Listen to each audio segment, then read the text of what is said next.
everyone, and welcome back to Drama-O-Rama online.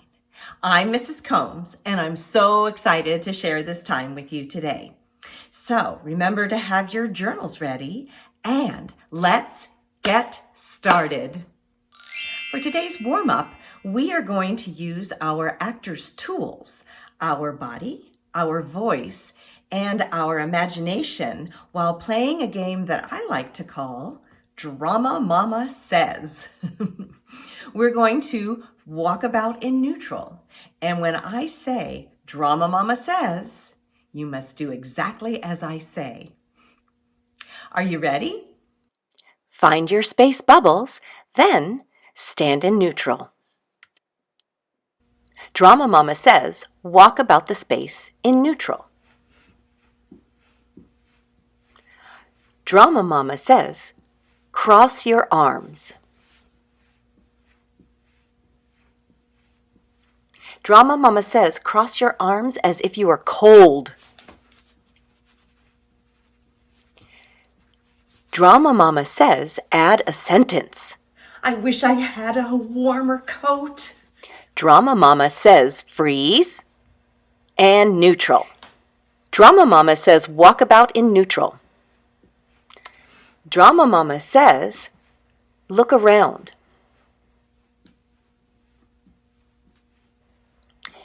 Drama Mama says, look around as if you are lost.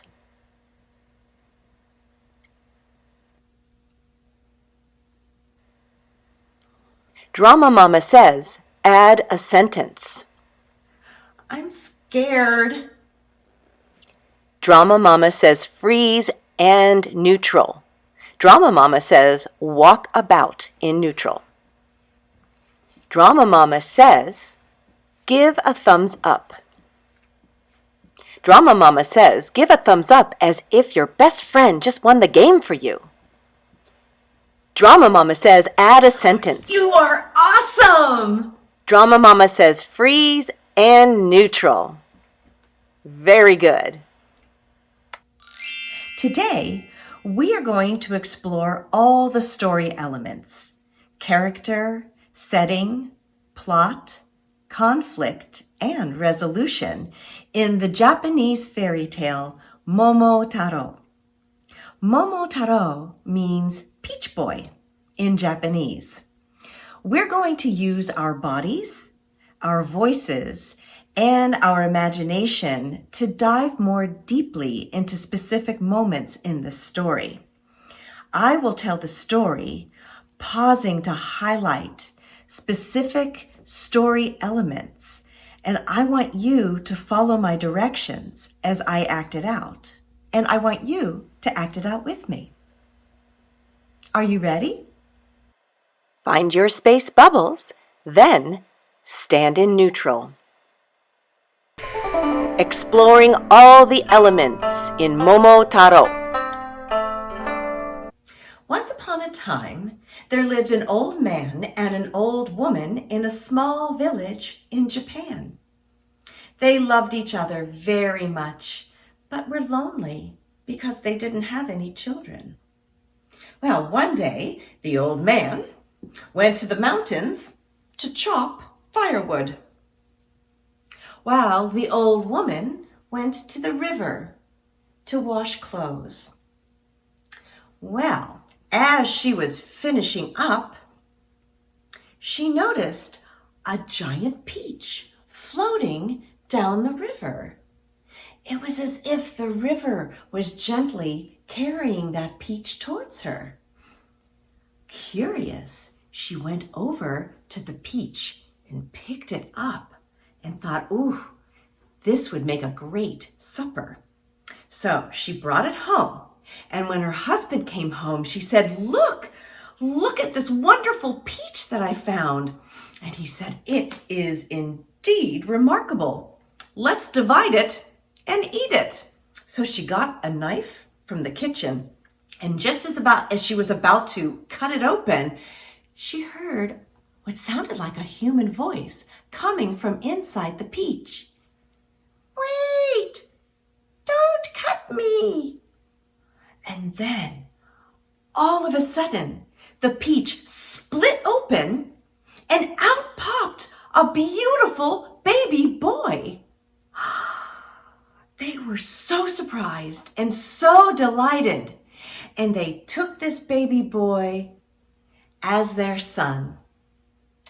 They named him MOMOTARO, which means peach boy, because he came out of a peach.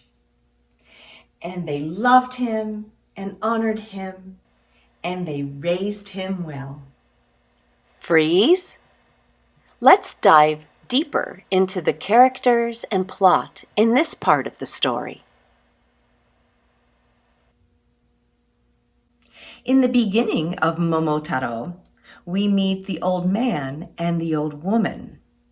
They are both hardworking, kind, and loving, but they are also lonely and old, which means that as characters, they will move about more slowly and with more care. So let's act out the moment that the old man and the old woman meet MOMOTARO for the first time as he jumps out of the peach. We're going to focus on the old woman using pantomime as I narrate. Are you ready? Find your space bubbles, then stand in neutral. Pantomime with me as I narrate. Suddenly, the peach split open and a beautiful baby boy jumped out. The old man and old woman were delighted, and they took this baby to be their son. They named him MOMOTARO, which means peach boy. They loved MOMOTARO very much and raised him well. When MOMOTARO was about 15 years old, he went to his parents and said, "Mother, Father, you have always been so kind to me, and you raised me well. But now that I'm grown, I really feel like I want to help my country." Well, in the far reaches of the sea, there is an island called Ogre Island. Many, many wicked ogres live on that island, and they often come to our land and do bad things, like carrying people away and stealing all of their precious things. Well, I want to go to Ogre Island and fight them and bring back the treasure. Please, let me do this. Well, the old man and the old woman were surprised, but they were very proud of MOMOTARO. So they wanted to help him get ready for his journey. The old man brought him a sword and armor for his protection, and the old woman made dumplings for his lunch. Well, MOMOTARO wished them well and went on his way. Freeze. Let's dive deeper into the characters and how the conflict begins in this part of the story. In the middle of the story, MOMOTARO is 15.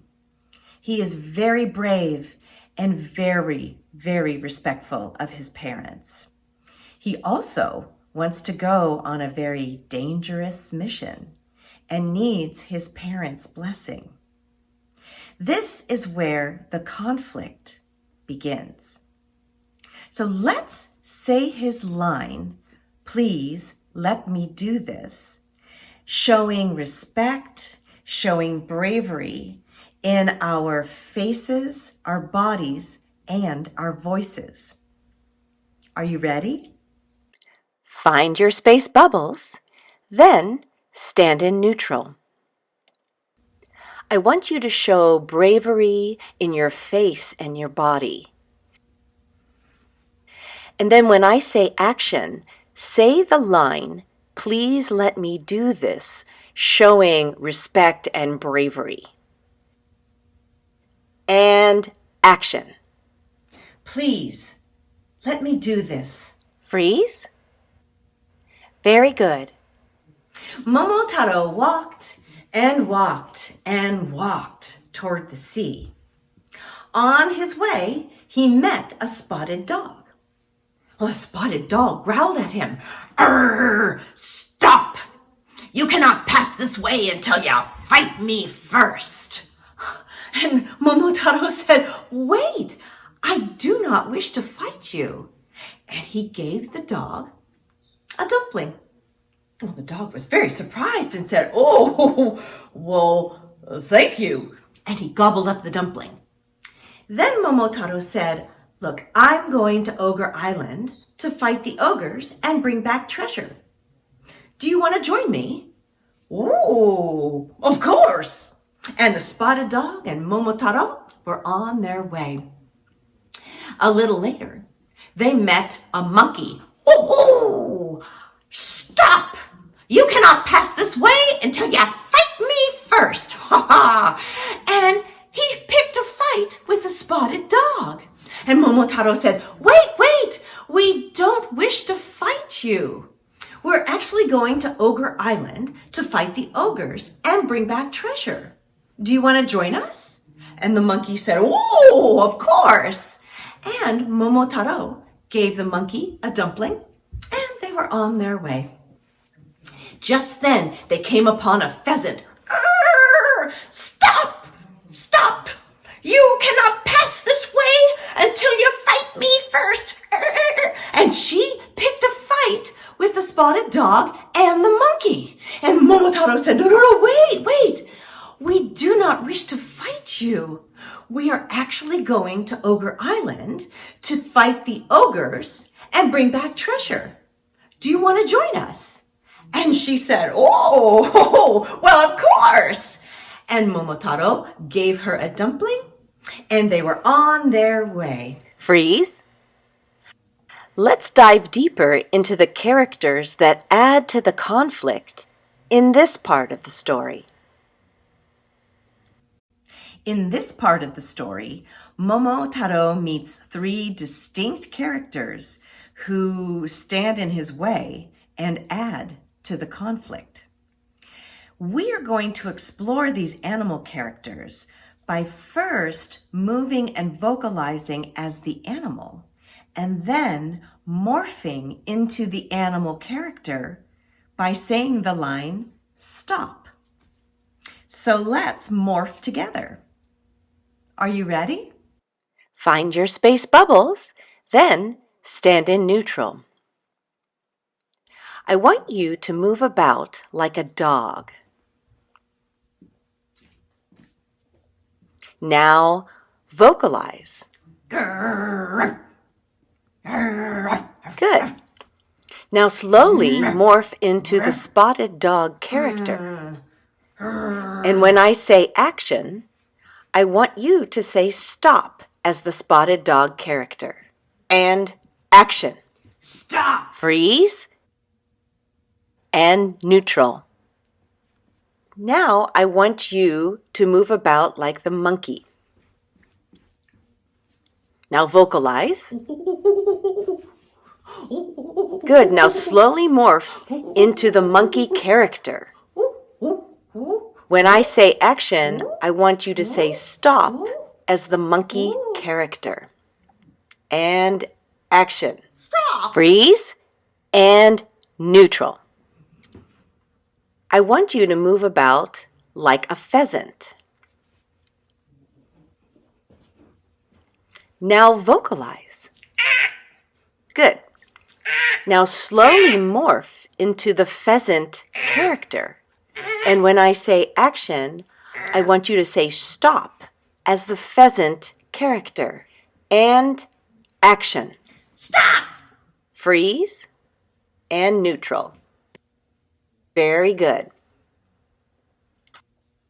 So, with Momotaro as their leader, the spotted dog, the monkey, and the pheasant put their differences aside and became friends.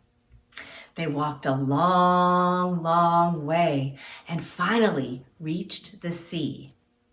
On the beach, they decided to gather materials and build a boat. When they were finished, they got in the boat and sailed towards Ogre Island.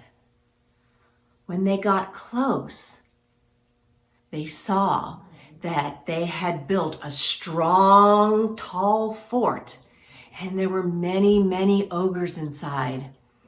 They had to make a plan. But what? First, Pheasant flew over the walls, swooped down, and started to peck at the ogres' heads. Well, the ogres tried to hit the pheasant with their clubs, but they were too slow. She was much too quick. Then, when they weren't looking, Monkey crept up the wall, went to the front gate, opened it up, and let Momotaro and the spotted dog in. The spotted dog was growling at the ogres, and Momotaro was fighting them. It was a huge, huge battle. The pheasant kept pecking at them, and the spotted dog kept biting them, and the monkey kept clawing at them, and Momotaro kept fighting them with his sword. Finally, the ogres were defeated. They bowed down to Momotaro, apologizing and promising never to be wicked again. Then they picked up all of their treasure and brought it to Momotaro. Freeze. Let's dive deeper into the characters and how the conflict was resolved in this part of the story. At the end of the story, Momotaro and his new friends, the spotted dog, the monkey, and the pheasant, work together to defeat the ogres. The ogres, as characters, are big and clumsy and not very quick on their feet. They are also very defeated. So let's explore the moment that the ogres decide to finally bow before Momotaro by using tableau. Are you ready? Find your space bubbles, then stand in neutral. When I say action, I want you to move about as an ogre, and action. You're big, you're slow, you're defeated. Now, bow to Momotaro.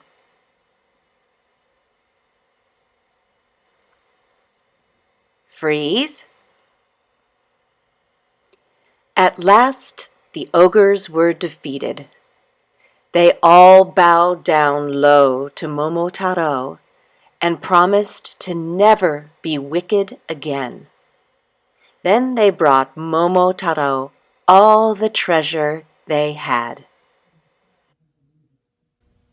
So Momotaro and his three friends, Spotted Dog, Monkey, and Pheasant, they all carried the treasure back to the boat. It was very heavy. When they got there, they loaded up the boat, got in, and sailed back to their land. When they got there, they decided, let's turn this boat into a cart. So they worked together, rebuilding the boat and turning it into a cart. Then they loaded up the cart with all the treasure and pulled it all the way back to Momotaro's house. Wow, when they arrived, the old man and the old woman were filled with joy when they saw that their son Momotaro made it home safely.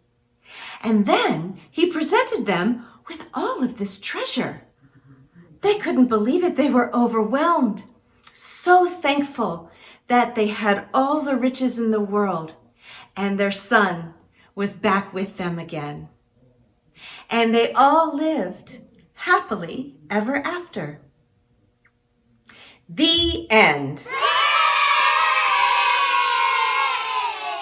Today, we explored character, setting, plot, conflict, and resolution in the Japanese fairy tale MOMOTARO. We used pantomime to show how kind and loving the old woman was. And we used our faces, our bodies, and our voices to show how brave and how respectful Momotaro was, as well as the three characters who tried to stand in Momotaro's way. We used tableau to show how defeated the ogres were and how Momotaro was able to resolve his conflict and restore peace to the land. We finally used our imagination as we acted out the story together and completely immersed ourselves in Momotaro's world.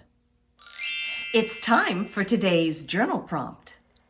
I want you to draw a picture of your favorite character in our story, Momotaro. Was it the old man, or the old woman, or Momotaro himself, or the three animal characters that he met along the way, or the ogres? Include other characters and setting in your picture. And then write 3 sentences describing how this character feels about the other characters.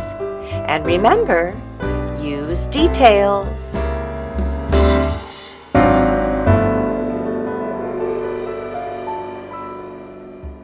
Thank you so much for exploring all the story elements in our Japanese fairy tale today. Until next time, we'll sing goodbye, goodbye, goodbye. Goodbye, everyone. It's time to say goodbye. Goodbye, everyone.